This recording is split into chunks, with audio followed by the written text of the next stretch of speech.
toughest guy on the team. Everyone used to always say, who's the toughest guy on the Giants? Everyone would say, LT. No, toughest guy on the Giants is right here, Jim Burt. That was the toughest guy on the Giants. The one guy LT wouldn't mess with was Jim Burt. That was it. So it was the crazy guy right here. That's it. Talking to Francesa. No, I know that stuff. LT told me that, too. He said, one guy you don't mess with is Burt. That was it. You know, that was legendary. So, I mean, going back, yeah, you were a tough guy. So you look good, Jim. What's going on? Thank you. How's everything? You're getting gray like me. I'm already there. I mean, not like you. I'm grayer than you. I mean, so come on. But what have you been up to? We're just trying to get healthy again. I had a little operation on last December, my fifth back operation. Fifth back operation? Yeah. Did a good job and lost some weight. Is it all right? How's it going? I'm good. Yeah. Pain-free, hopefully, and good. Continue rolling with that. So it's good stuff. Yeah, I mean that's a big thing with you guys. I mean you do pay a price. Jumbo I bounce into, and he's not in good shape. A lot of the guys you see, you don't know which one's going to be in good shape and which one's not. Huh? You really don't know. It's kind of hit or miss. Mike, when you hit 50, things start catching up a little bit, and you got to take care of yourself. And you got to take care of yourself. And guys, they bang around and.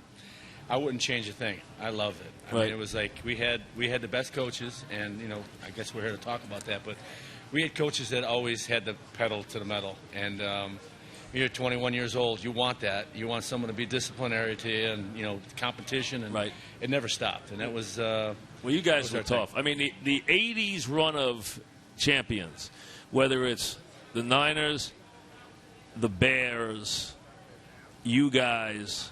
The Redskins, any one of those teams, those were all tough, physical teams year after year. The Niners beat the Bears that year in the championship game. The next year, the Bears beat you guys in the playoffs. You come back the next year and win.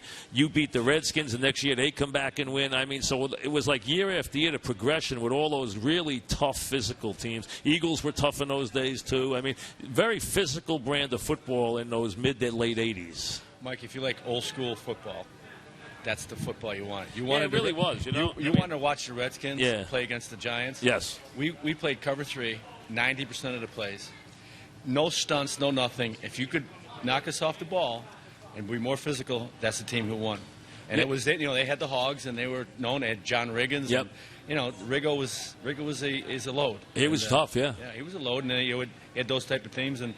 We love that. I mean, and Bill got us ready for that kind of stuff. He was a taskmaster. Well, I mean, you look at what went on in '86. You guys beat the Redskins 3 times. You obliterate the Niners in the playoffs. I mean, just blew them up at the line. I mean, that day, Bill Walsh said they destroyed our blocking screen. You just blew them up at the line of scrimmage that day. I mean, that was just a dominant performance. That was huge for us, too, because we lost in '81, my first year. Yep. The playoffs, they won the Super Bowl. In '84, I heard you talking about the '84 team. Yeah.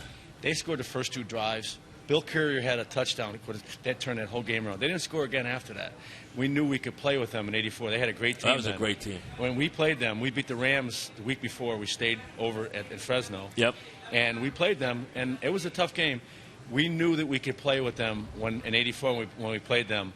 So in '85 and '86, it was just a culmination of the years of growth. Well, '85, playing in that coldest day I ever saw in my life. I mean, that day, I was working for the NFL today. That day was before the fan even started. And that day on the sideline, Bud Grant was a halftime guest, and he wasn't even wearing a jacket. I mean, the guy was out of his mind. But that was the coldest day.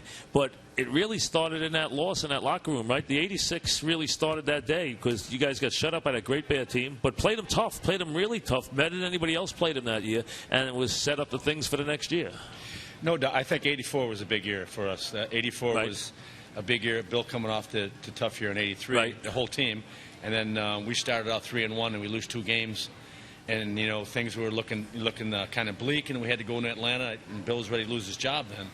And we won that game. We won like 5 out of 6, and we beat the Rams, which really put it to us early in the season. Yep. In the season, we improved, and they had Dickerson then and big line, and we took it to them. And then San Francisco, we showed up pretty well. Yeah. And that was 84. So 85 was just a building it from the. Yeah, they beat the Niners. They beat the. I was at that game too. They shut out the Steve Fuller Bears that year in the playoffs, and then went on to win the championship. And then the next year back in Chicago, and the next year with you guys on that windy day against the Redskins, that 17-0 game, which I know you remember very well. You know. Well, the game I remember the most was 49-3 against San Francisco. 49-3, of course. Because we wanted to put it to them. Bill Walsh, which you did. You know, they would beat us, but they would never beat us physically.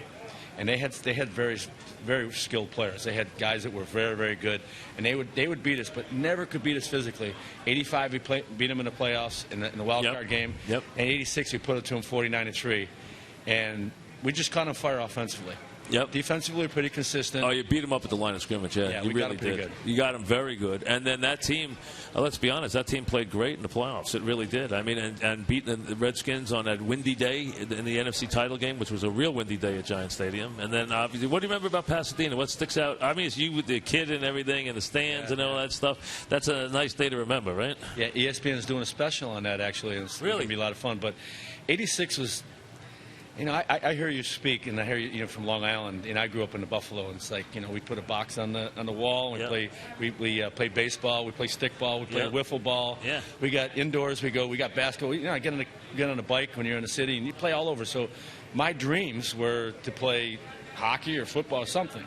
And back then, when I was a kid, like 5, 6 years old, it was Green Bay Packers. And we used to watch Green Bay Packers play, and it was the Cleveland Browns we used to watch play. Then at like 4 or 5 o'clock, we used to call it rough and tumble.